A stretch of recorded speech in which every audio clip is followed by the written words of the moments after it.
Assalamualaikum warahmatullahi wabarakatuh. Perkenalkan, nama saya Andi Saskia dengan NIM 50700123110 dari kelas Ikom C. Nah, pada kesempatan kali ini saya ingin membahas tentang bagaimana sebuah krisis dapat dikelola melalui pendekatan komunikasi, khususnya menggunakan situational crisis communication theory. Nah, kita semua pasti sudah mengetahui dan melihat bagaimana satu masalah kecil bisa langsung viral hanya karena satu postingan.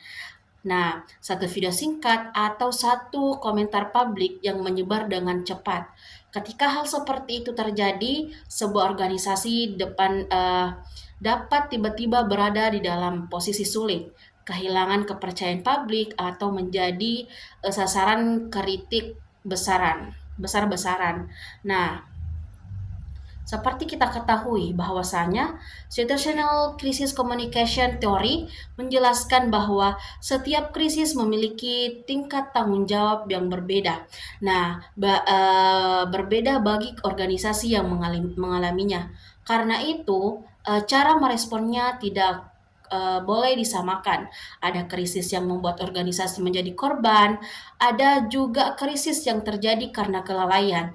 Nah, ada juga krisis yang timbul akibat tindakan organisasi itu sendiri. Semakin besar publik merasa bahwa organisasi itu bersalah, semakin kuat pula tuntutan agar organisasi tersebut meminta maaf, memberikan klarifikasi yang jujur, atau melakukan tindakan nyata untuk memperbaiki keadaan. Nah, teori ini menegaskan bahwa respon yang cepat saja tidak cukup.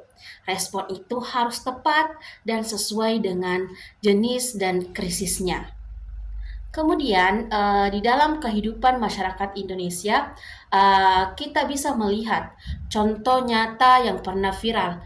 Misalnya kasus gaya hidup hedon sekeluarga, oknum pegawai pajak yang membuat publik marah karena banyak orang merasakan bahwa lembaga terkait ikut bertanggung jawab sehingga mereka menuntut menjelaskan penjelasan secara terbuka.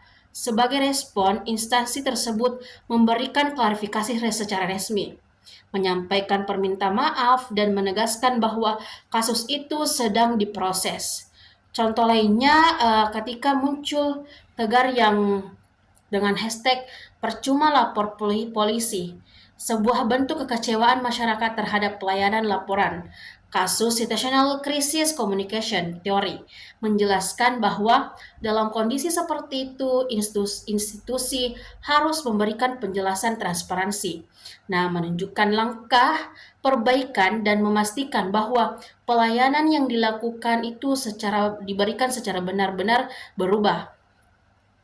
Nah, bahkan dalam dunia bisnis seperti kasus jersey timnas yang ramai dikritik. Nah, perusahaan harus menjelaskan maksud desainnya, mengakui apa dan jika ada kekurangan dan penyesuaian itu produk dengan harapan yang publik mau.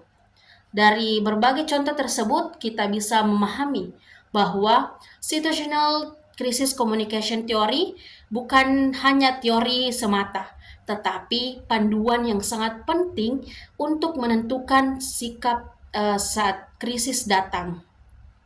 Sebuah organisasi harus mampu membawa situasi, menilai bagaimana publiknya ini memandang kesalahan, lalu memiliki respon yang paling cocok agar reputasinya tetap terjaga tanpa strategi yang tepat. Krisis bisa semakin membesar dan merusak kepercayaan publik. Nah, demikianlah penjelasan dari saya. Semoga apa yang saya sampaikan dapat menambah pemahaman kita tentang bagaimana komunikasi berperan besar dalam mengendalikan krisis. Apabila ada kesalahan kata, mohon dimaafkan. Terima kasih. Wassalamualaikum warahmatullahi wabarakatuh.